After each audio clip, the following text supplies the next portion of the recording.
espírita, regeneração, Cristo e caridade,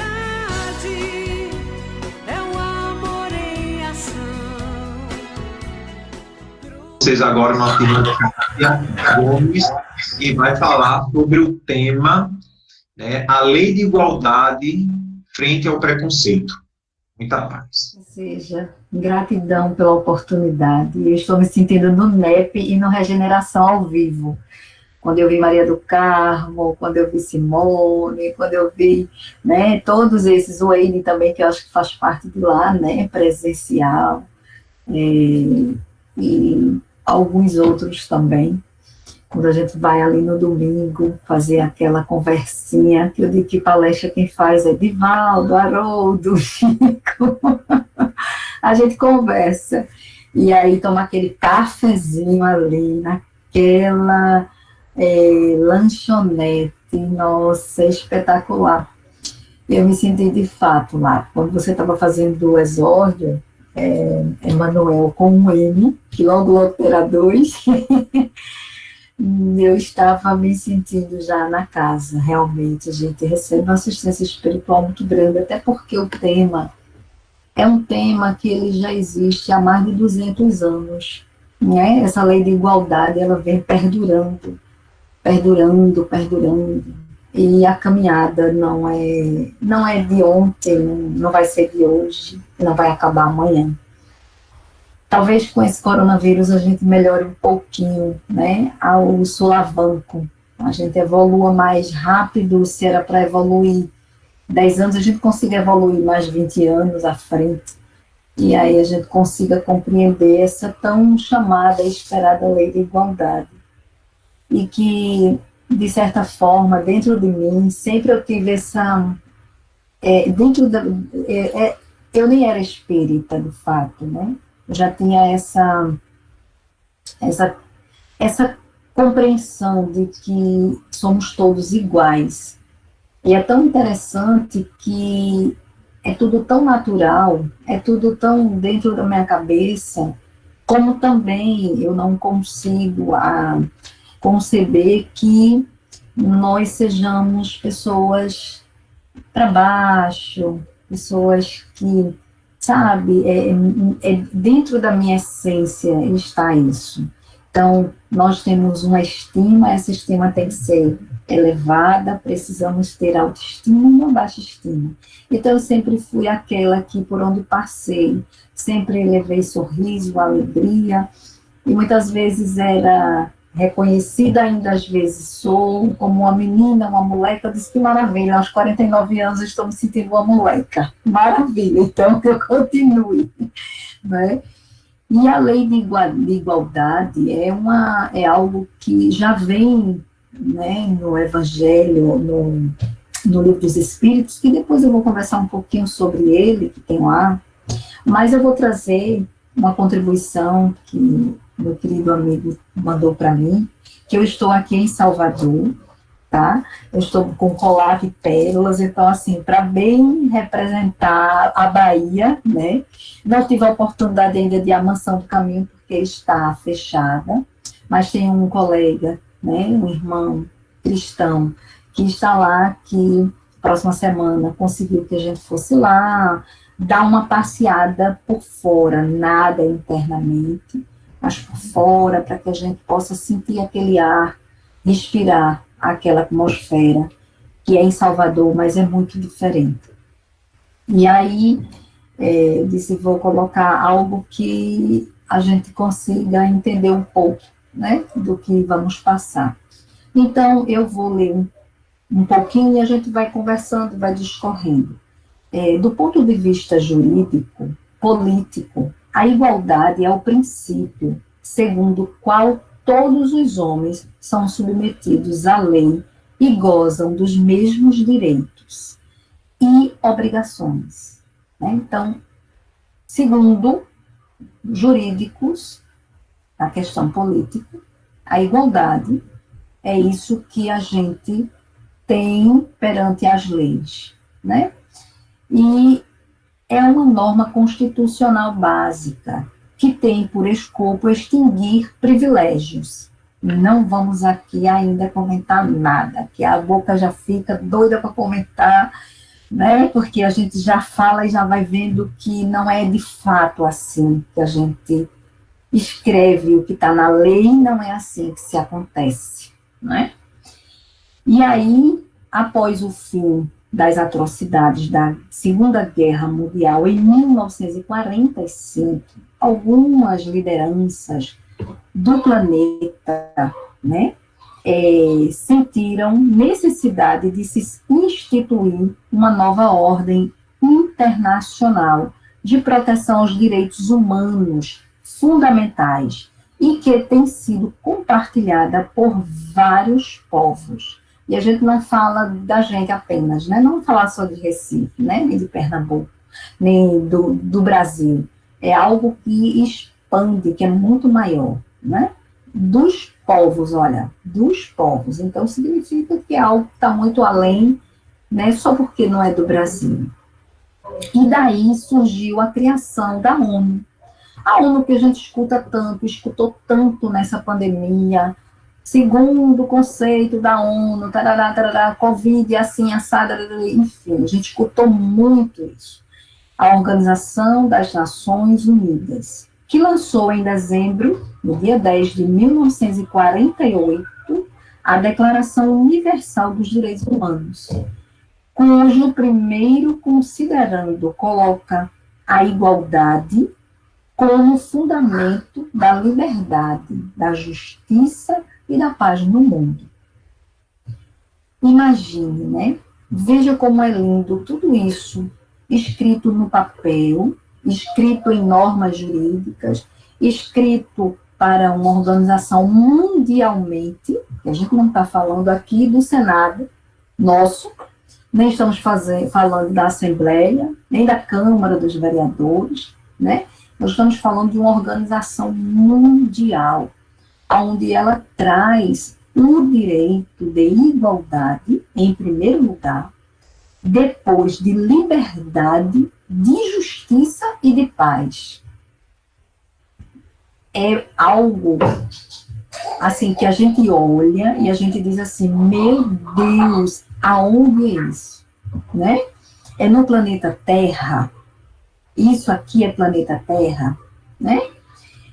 Porque tudo que vem acontecendo no nosso caminhar de 200 anos atrás, não é isso que a gente tem visto. Que deveria já estar instituído essas leis conforme a lei de Deus. Porque segundo nós somos aqueles que Deus confia, né, para conosco, o direito de sermos pelo menos criaturas iguais, por que isso não acontece? No século XXI, no ano de 2021, existe tanto preconceito, a gente vai falar lá na frente, existe tanta discordância, e aí a gente fala isso, não é só fora, externo, existe internamente, na família, pensamentos diferentes, né? E a gente vai acompanhando a nova geração que vem com uma nova proposta de vida, de igualdade, de realmente mostrar, né, para que veio. E aí a gente que tem 49, quem tem 50, 60, 70, 80, 90, fica mais chocado. Mas não entendemos nós que eles chegam para nos auxiliar a darmos um salto quântico. Porque já chega, a gente está muito estacionado, a gente ainda está muito aquém, a gente ainda está muito... Se todos nós observarmos, em cada família, pelo menos tem um novo membro que tem pelo menos 12 anos de idade. Isso, eu estou falando de pais que já têm uma meia idade e que já têm uma certa idade. Significa o quê? Eles estão chegando para nos auxiliar a que a gente possa, de fato, compreender, porque já foi falado tanto e ainda não entendemos nada. E aí a gente continua, não é? Quando ele diz aqui, Esse ideal igualitário já vinha florescendo em séculos anteriores e ganhou impulso com a Revolução Francesa, né, que teve na queda da Bastilha. A gente, na sala de aula, a gente escutou tanto isso, estudou tanto isso em história, queda da Bastilha, queda da Bastilha. E quando eu estava lendo, eu disse, meu Jesus, eu estou voltando lá quando eu era do primário. E, de fato, a gente compreendeu essa queda da Bastilha, esse florescimento que aconteceu, né? E aí ele diz assim, símbolo do absolutismo, ocorrida em 14 de julho de 1789, aos 200 anos atrás. Veja, em 1789 foi que ocorreu, né, essa grande efusão, né, essa queda da Bastilha, que foi um símbolo do absolutismo. Significa um marco importante dessas mudanças. 1789, gente, 1889, 100, 1989, 200 anos. 220 anos, 240 anos, a gente parar para pensar bem direitinho. 240 anos, nós ainda estamos como? Não é? Como estamos? Ainda estamos olhando para os nossos vizinhos e tecendo comentários.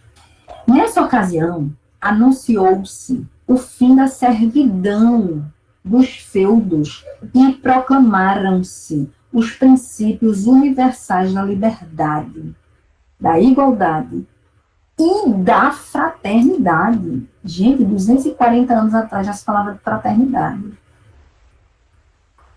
E aí, eu aqui hoje, Equador, eu estou na primeira capital que foi descoberta, né, do Brasil. Depois vem o Rio de Janeiro, primeiro foi ela.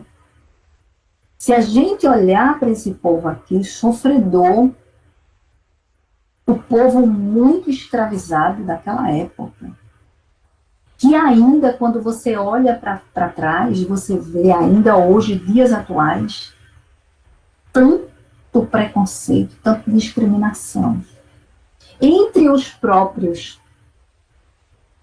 Porque você olha, você está numa praça, em algum lugar, e você vê, quando de fato muitos deles são seres humanos muito mais do que a gente imagina.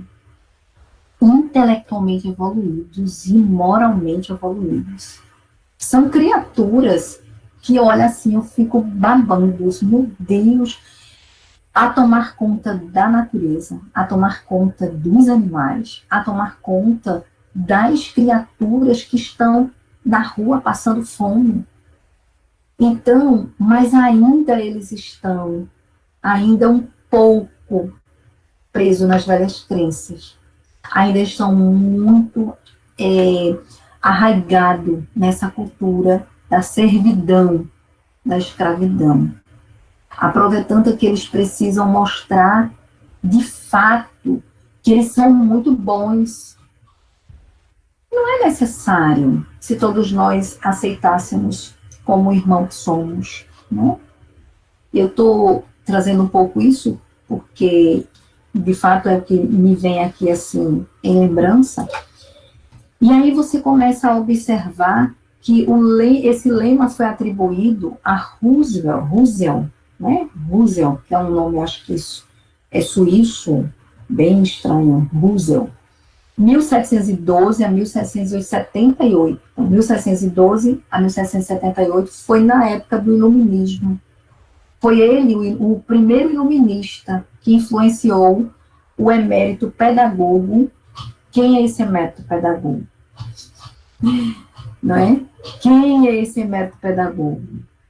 Johann Heinrich Pestalozzi.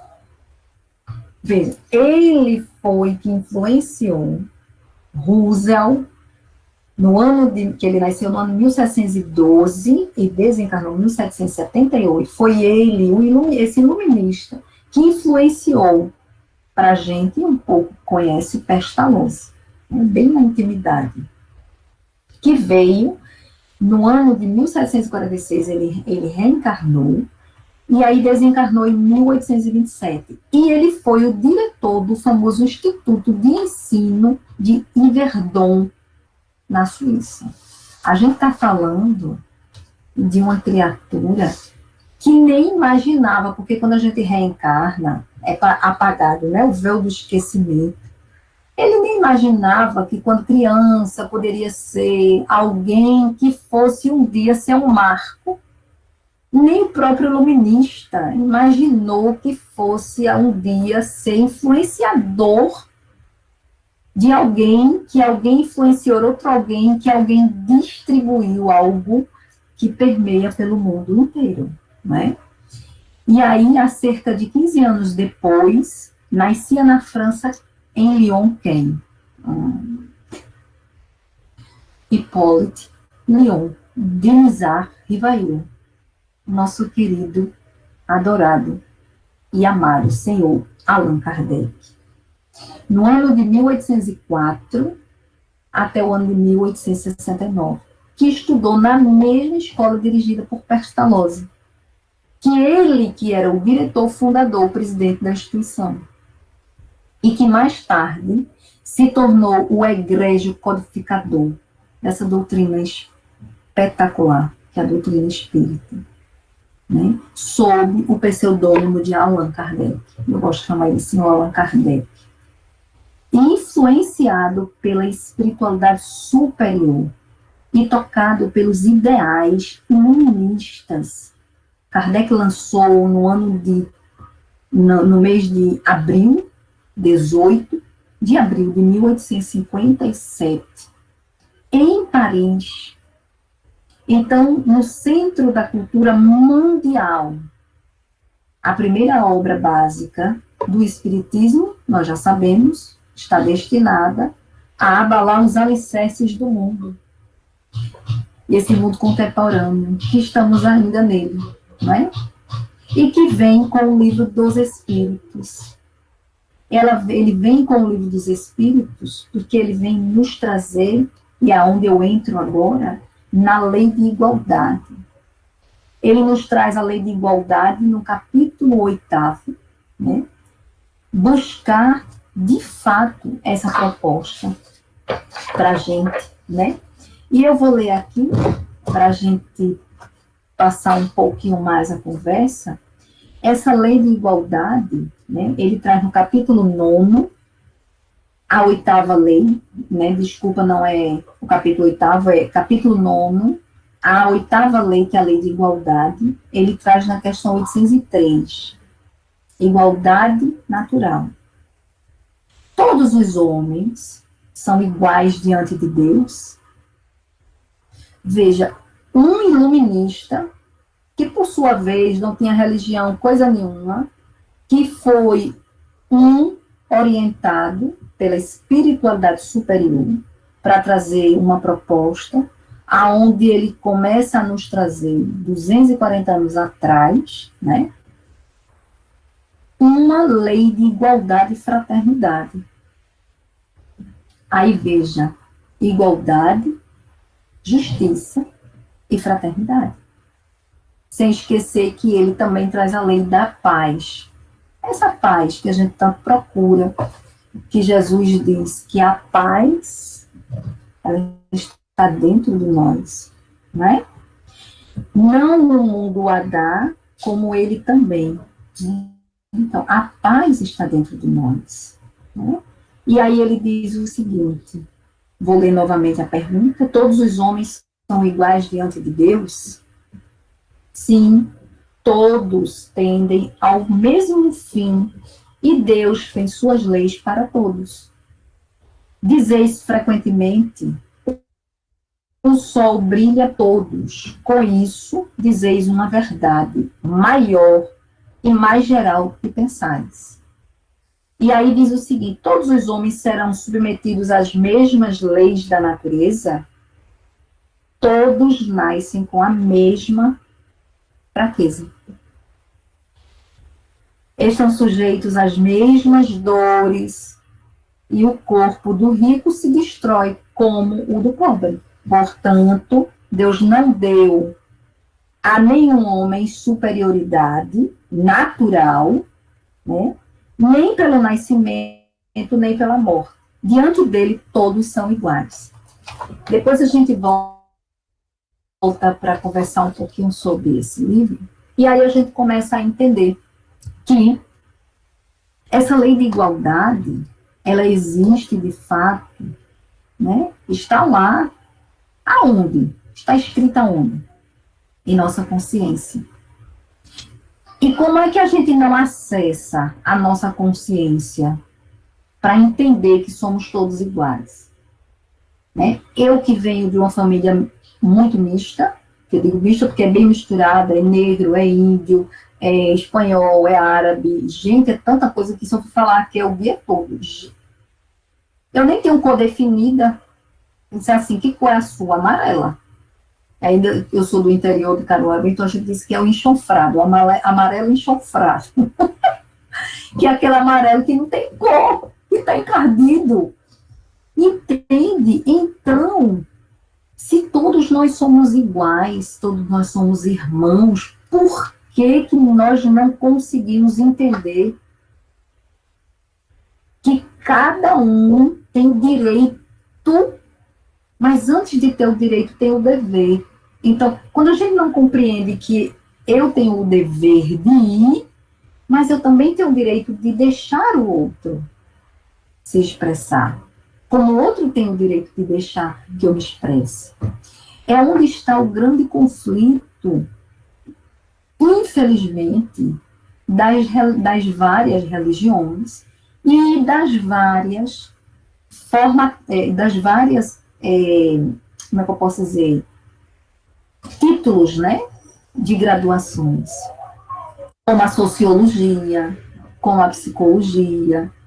Então, uns 200 anos para trás, está tão atrasado, tão defasado ainda no ano 2021, que era necessário que todos nós tivéssemos essa compreensão de olhar primeiro para dentro de si.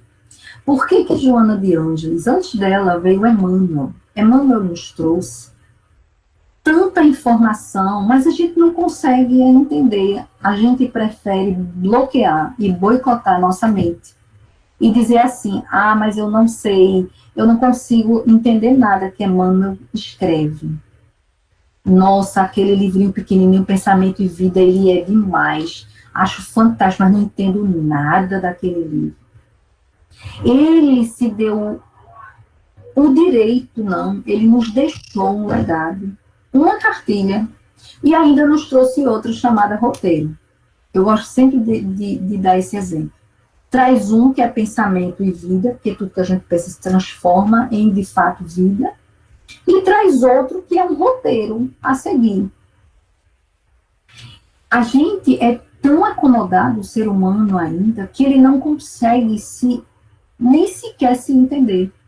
Se a gente for buscar na sociologia, daqui a pouco eu vou trazer uns exemplos, na psicologia, ainda existe muitos conflitos de colegas, que inclusive são espíritas, que não aceitam, eu vou falar aqui bem claro, não aceitam o estudo das escrituras sagradas, que estão apenas vivendo ainda com os preceitos do nosso codificador, que ele não disse que era para a gente só seguir ele. Está lá, onde está escrito isso? Pelo menos que eu não vejo em lugar nenhum. O que ele diz é que nós sejamos bisbilhoteiros, que a gente leia tudo, mas que a gente tenha o crivo da razão e o bom senso. Que a gente tenha, de fato, o discernimento de trazer para dentro de nós aquilo que gostaríamos de receber. E quem diz isso ao codificador? Oi, é o Espírito da Verdade. ou Espírito Verdade? Quem é o Espírito Verdade? Jesus, o nosso Mestre.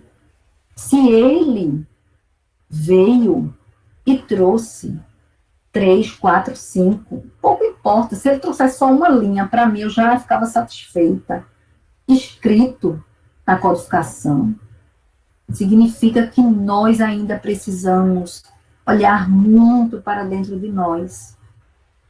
Quantos estão nos nossos movimentos espíritas se sentindo abandonados na própria pandemia?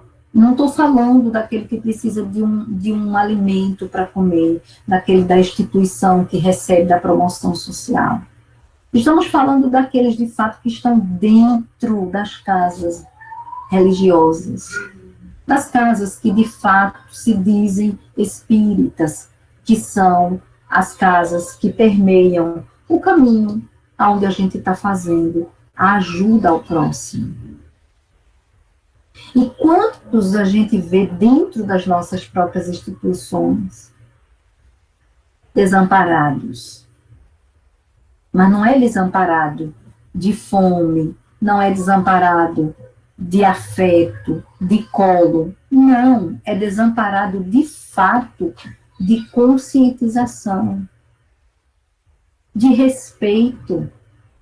Porque a lei de igualdade, ela requer ética. Antes de qualquer coisa, temos que ter ética. A ética, para mim, é falar bem. Porque se eu falo sobre o outro, eu digo quem eu sou. Mas as pessoas ainda não têm essa consciência. Quando começam a ter essa consciência, né, de que, de fato, eu não posso, ou eu não devo, ou eu não tenho que falar do outro, e sim eu preciso falar só sobre mim.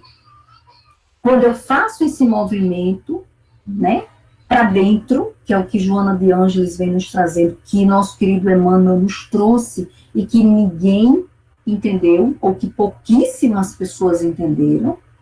Aí Joana vem, consegue descer até a gente, para poder trazer, né, um arsenal maravilhoso. Depois vem vários outros, Manuel Flamengo Miranda, Viana de Carvalho, tantos outros, André Luiz, para poder nos trazer algo que a gente possa, pelo menos, compreender-se. Porque quando eu não me compreendo, né, eu não posso compreender o outro. Como é que eu vou ter igualdade para o outro se eu não sei que eu sou igual? Se eu me acho superior? Se eu estou dentro de uma instituição, tá? Que é o que eu digo muito. Eu fico um pouco até constrangida quando diz assim, Cátia Gomes, da Federação Espírita Pernambucana. Para muitas pessoas, isso é o máximo. Para mim, me deixa muito... Eu fico muito preocupada. Porque eu sou, de fato, Cátia Gomes. Estou na federação, estou na regeneração, estou em qualquer canto, sabe? Por quê? Porque quando a gente se vincula, a gente fica muito mais, né? Eu digo assim, muito mais enraizado naquelas culturas antigas, naquelas crenças mais antigas, mais arcaicas, né? Não são todas as pessoas, sabemos disso. Mas a gente precisa compreender de fato, né, que a nossa Bíblia, ela é o primeiro de todos os livros. Por que que eu não vou buscar o meu irmão, como Haroldo ontem falou, na sua belíssima explanação, no primeiro congresso, tá, que é o Céu Online, quando ele falou que todo e qualquer cidadão que se diz espírita, ele tem que, no mínimo, compreender e aceitar as escrituras sagradas. Não precisa ele compreender, mas ele precisa aceitar. Então, se nós, como espíritas, que viemos nessa existência, eu nem nasci espírita, Eu nasci num lar que era católico, se transformou em protestante, depois ficou meio a meio, depois ficou uma confusão, e eu saí fora, de para eu vou buscar outro campo. E fui ao encontro do espiritismo. Só tem eu espírita.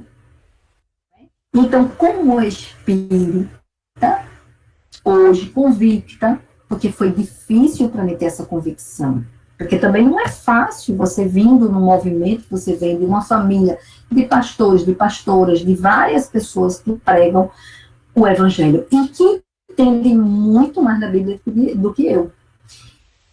E é o que Haroldo nos disse ontem, que nós devemos, pelo menos, parar com o preconceito dentro do espiritismo. Porque o NEP, porque o Evangelho Redivivo, porque todas as obras subsidiárias, porque a codificação, todos eles se complementam, porque não adianta eu apenas fazer minha parte com o senhor Allan Kardec, se eu não entendo o que ele me fala, porque o mínimo do mínimo do mínimo é o Livro dos Espíritos e o Evangelho segundo o Espiritismo. Se eu não consigo entendê-lo, é porque eu não me entendo ainda. E para que eu possa entender, pelo menos uma pergunta, 2 ou 3, eu preciso me compreender.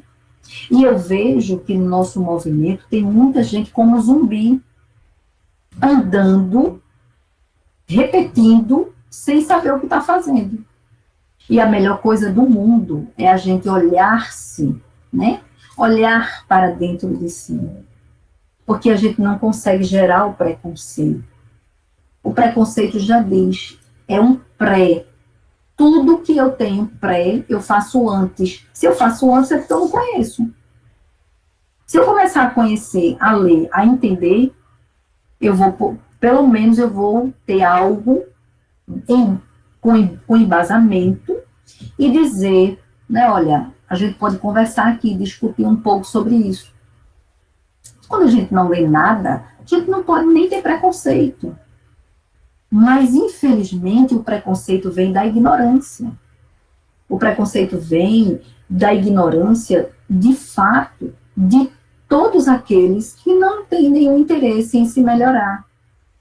E aí eu trouxe aqui um livro muito legal, que ele fala, né, um pouco sobre isso. E ele fala, aqui eu vou mostrar a vocês, que ele diz assim,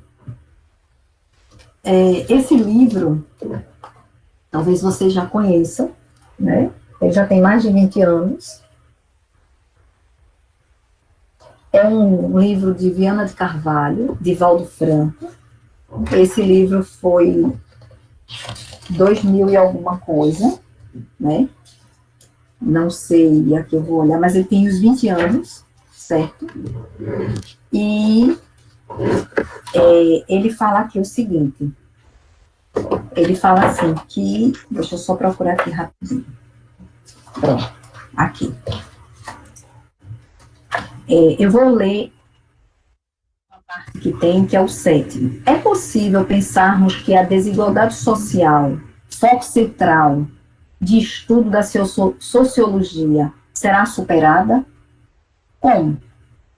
Ele fala isso aqui numa pergunta número 7, da parte de sociologia. E aí ele diz o seguinte, é possível pensarmos que a desigualdade social, foco central de estudo da sociologia, será superada? Como? E aí Viana de Carvalho vem aqui dando uma aula, e ele diz o seguinte, podemos e devemos pensar na construção de uma sociedade justa, sem desigualdades. E essa é uma das metas nobres do espiritismo, aliado ao pensamento da sociologia. Olha que coisa linda. Quando nós estivermos com essa consciência de sermos quem somos no espiritismo, fora dele, nas nossas profissões, e o mundo vai realmente mudar muito, né? E não precisa ser espírita, mas que pelo menos tenha um conceito e tenha o conhecimento do espiritismo, é o que eu sempre falo. E aí ele diz o seguinte, enfrentaremos, certamente, um grande desafio que ainda perdurará, que é a desigualdade moral dos indivíduos, em razão do seu estágio de evolução espiritual, que, sendo primário, gerará, assim, as injustiças que ainda graçam na Terra. E aí ele continua: o processo de desenvolvimento se faz pela transformação moral do homem, graças à qual ele contribui em favor da organização social. Enquanto não haja uma real modificação interior, olha, está vendo, tudo é dentro de nós. Enquanto não trouxermos, né, o autoconhecimento, a gente não vai compreender o nosso irmão, que ele tem uma diferença. O nosso irmão, que muitas vezes a gente acha que é deficiente. Eu estou vendo uma menina linda ali assistindo a nossa palestra. É um anjo de Deus. A deficiência que eu acho que ela tem não é ela, sou eu que sou deficiente, enxergo ela deficiente. Eu é que não sou eficiente o suficiente para enxergar que ela não tem deficiência. Então, o preconceito está dentro de mim. Como eu também não tenho sensibilidade de compreender que um irmão, uma irmã, que foi por um caminho sexual diferente meu, não quer dizer nada. Se eu taxo ele ou ela como uma desvairada, como uma desequilibrada, eu sou a desequilibrada na realidade, porque eu estou com conflitos com a minha sexualidade. Os conflitos estão dentro de mim. Quando eu busco entender o outro, eu primeiro tenho que me entender. Eu primeiro tenho que olhar para mim, para olhar para todos vocês que aqui estão, né? Carinhas que eu conheço, outras que não, para ver com que direito eu tenho o direito de preconceituar o outro. E aí a gente começa a entender o julgamento. Por que eu tenho que julgar com a mesma medida que eu meço? Eu serei medida. É a mesma medida. Pensando que jogando o outro não vai cair no meu. Oi, meu telhado é de vidro tanto quanto o de vocês. Então eu tenho que compreender que tudo está em mim. Quando eu faço um movimento para fora, é porque está dentro. É tão bom a gente se sentir acolhido quando a gente chega numa casa como essa. Que a gente recebe um abraço, que a gente recebe a espiritualidade nos tomando conta. Vocês não têm ideia do quanto eu estou com calor aqui. Não é porque está quente. É porque a equipe espiritual faz a parte deles. Mais do que eu faço a minha. E a gente acha que somos melhores. Ah, eu li meia dúzia de livros, eu fiquei várias coisas, e eu não falei nem 5% do que eu me debrucei estudar. Por que será? Porque o que é necessário falar é o que a gente fala. É daquilo que a gente está cheio. A gente precisa colocar para fora do que a gente está cheio. E a gente tem que colocar para fora algo que Viana de Carvalho fala, que é belíssimo, que ele fala aqui no final, que é em outra questão, que ele diz o seguinte. Essa questão eu vou ler, mas eu vou responder só com poucas palavras.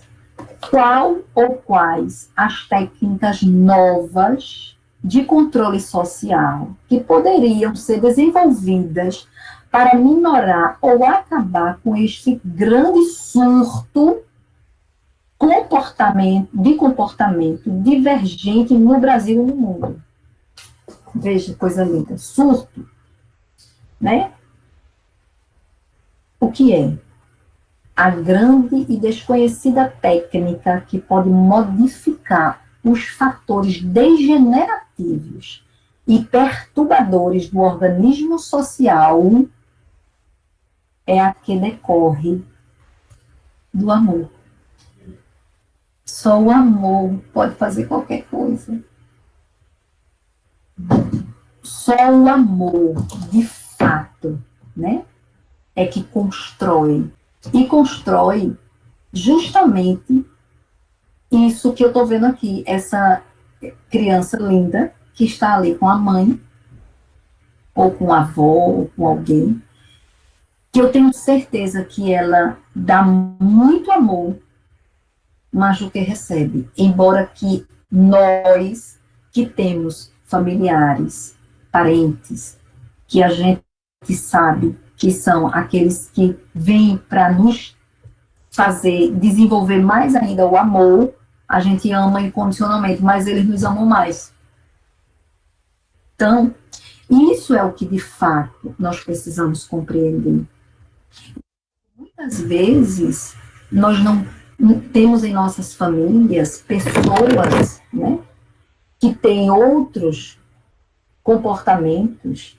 Hoje a gente sabe que tem tantas outras, tem TDAH, tem a própria ansiedade, síndrome de ansiedade, tem síndrome do pânico, tem tantas outras coisas, e a gente vai ter preconceito com essas pessoas, né? Não podemos, como também não podemos e nem devemos ter preconceito com qualquer um que venha a ter um comportamento que diverge do meu.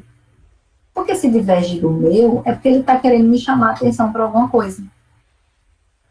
Né? E, de fato, ela não, exatamente, Wayne, ela dá muito amor e recebe muito. Porque a gente, quando tem anjos nessa natureza, espíritos que vêm nos desperta, a gente realmente dá muito, mas eu ainda acho que a gente recebe mais ainda do que dá, porque a gente dá consciente, eles dão inconsciente. Eles dão de muito que eles têm, porque a gente também recebe muito e a gente dá muito, né?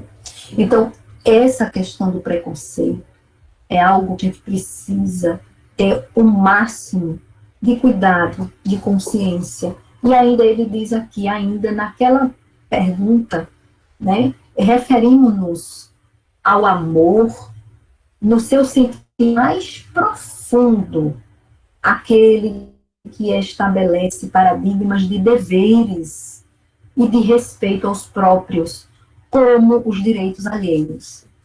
Quantas criaturas, né, a gente aponta, muitas vezes a gente não tem a ideia nem noção da dor do outro. Hoje a gente sabe que existe muito bullying, mas na minha época não existia, já tinha bullying, mas não era um bullying. Então, eu na escola, eu sempre fui muito magra. Então, eu na escola era muito cheia de apelidos, me botavam vários. Mas eu nunca deixei de ser quem eu era. Eu nunca deixei de ser alegre, nunca deixei de ser feliz, nunca deixei de fazer o meu papel. Era defensora de todos que eu via que mexiam. Eu chegava na escola e eu ia na secretaria e reclamava e dizia, olha, assim, assim, assim. Ah, defensora dos oprimidos. Não sei que eu fazia. Então, isso estava onde? Na minha consciência. Então, que essa proposta nossa, né, de hoje, passar um pouquinho do que a gente lê, do que a gente estuda, do que a gente compreende, que não é muita coisa, que é um pouquinho, né, eu vou trazer um pouquinho aqui de uma parte que eu peguei aqui no Evangelho, e ele diz assim, bem-aventurados aqueles que têm puro o coração. Não precisa dizer mais nada, né? Está no capítulo 8 do Evangelho segundo o Espiritismo. Bem-aventurados aqueles que têm puro coração. E ele diz o seguinte, Jesus aqui, em Mateus capítulo 5, versículo 8. Bem-aventurados aqueles que têm puro, porque verão a Deus. E quem são esses que têm puro coração? não é? Será que nosso coração se assemelha a uma criancinha, como ele aqui vem pedindo? Quando diz criancinha, é criancinha até seus 7 anos, porque a gente sabe que até os 7 anos eles estão mais no mundo espiritual do que aqui. São puros, eles não têm nenhum preconceito. Entre eles brincam. Brinca índio, brinca mulato, brinca negro, brinca moreno, brinca pobre, brinca rico. Todos eles brincam. A única coisa que separa eles momentaneamente é uma briga, uma discussão entre eles. Um quer um brinquedo do outro. Briga, depois eles voltam tudo de novo. Não é nem 5 minutos.